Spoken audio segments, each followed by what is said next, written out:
Bem-vindos, irmãos e irmãs. A reflexão do Evangelho deste domingo é o Evangelho de Lucas, capítulo 9, versos de 18 a 24.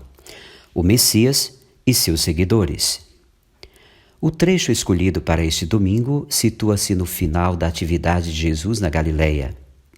A seguir, ele empreenderá o longo caminho para Jerusalém, onde será morto e ressuscitará.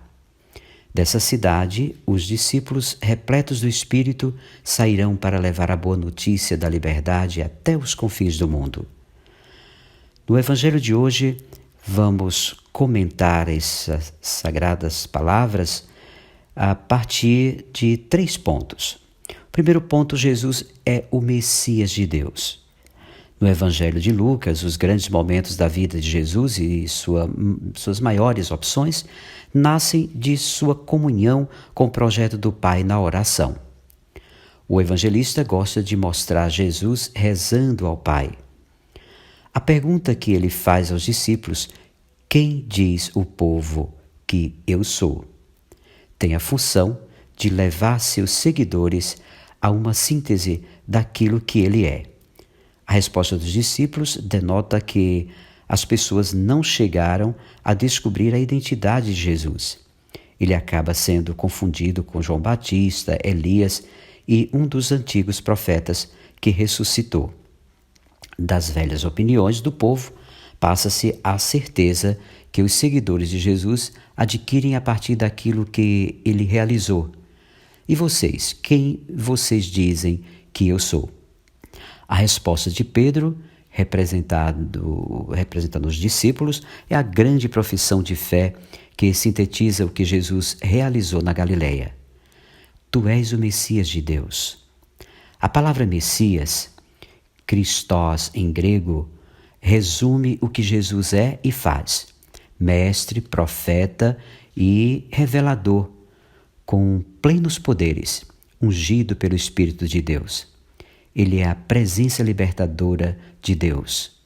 Com sua palavra e ação, revela e ensina quem é Deus e qual o seu projeto, liberdade e vida para todos. Jesus recomenda silêncio aos discípulos, pois seu messianismo ainda não se realizou completamente. E para quem deseja estar com ele, não bastam palavras, faz-se necessário o compromisso. O segundo ponto, o Messias de Deus vai medir forças com a morte e a vencerá. O messianismo de Jesus é marcado pelo conflito com os poderes que geram a morte. Ele tem consciência de que deve sofrer muito. Jesus não vai sofrer por acaso. Seu sofrimento, resultado do confronto com o Sinédrio, faz parte dos planos de Deus. Ele vai enfrentar as estruturas de morte, enfrentará as forças da morte na qualidade de filho do homem, ou seja, na sua fragilidade humana, filho da humanidade, sem recursos extraordinários vindos do alto ou de fora. Em seu corpo, a humanidade irá revelar o projeto de Deus. O versículo em questão mostra quem são os adversários de Jesus: anciãos, sumos sacerdotes e doutores da lei. São todos membros do Sinédrio, o supremo tribunal daquele tempo. Os anciãos eram aristocratas, leigos, latifundiários, donos do dinheiro. Formavam o núcleo central do partido dos saduceus, defensores de uma religião materialista. Os sumos sacerdotes eram os aristocratas sacerdotal, detentores dos mais elevados degraus da hierarquia sacerdotal, cujo primado era o sumo sacerdócio. Também eles pertenciam ao partido dos saduceus. Eram os donos do poder. Os doutores da lei, também eles membros do Sinédrio, em sua maioria pertenciam ao partido dos fariseus. Eram os donos da verdade. Em síntese, Jesus irá enfrentar as classes dirigentes, os donos do dinheiro, do poder e da verdade. Em suas mãos, ele deve ser morto, porque o ensinamento e a prática de Jesus contrastam frontalmente com o projeto do Sinédrio. Mas a morte de Jesus nas mãos dos poderosos é a vitória de Deus, pois ressuscitará no terceiro dia. É assim que ele realiza seu messianismo, morrendo, vencendo a morte e a comunicando a vida. No terceiro ponto que a gente pode comentar aqui do Evangelho de Lucas, os seguidores do Messias. Os versos 23, ou seja, o verso 23 apresenta condições para ser discípulo do Messias, que enfrenta as estruturas de morte, renunciar a si mesmo, tomar diariamente a cruz e seguir a Jesus.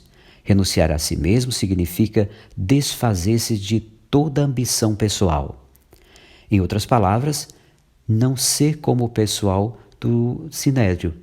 Vencer a ambição do latifúndio, do dinheiro, do poder e do domínio e controle da verdade. É ser pobre, rompendo definitivamente com a sociedade que matou Jesus e continua matando pessoas. Em termos mais concretos, significa reforma agrária, partilha dos bens, participação do povo nos destinos do mesmo, educação para todos e etc. Tomar a cruz é admitir ser perseguido, não ter medo de ser marcado para morrer, entre aspas, pela sociedade que matou o profeta e o justo. Lucas, nesse particular, acrescenta o advérbio diariamente, para salientar que a luta é dura e que a resistência precisa ser constante. Seguir a Jesus é aceitar ser banido, marginalizado e com ele até o fim, enfrentando todas as hostilidades da sociedade injusta que levou Jesus à morte. Concretamente, isso significa perder a vida, mas Jesus garante: quem perde assim a vida irá encontrá-la, pois ele ressuscitou e é Senhor da vida e está presente na vida da gente, na luta da gente.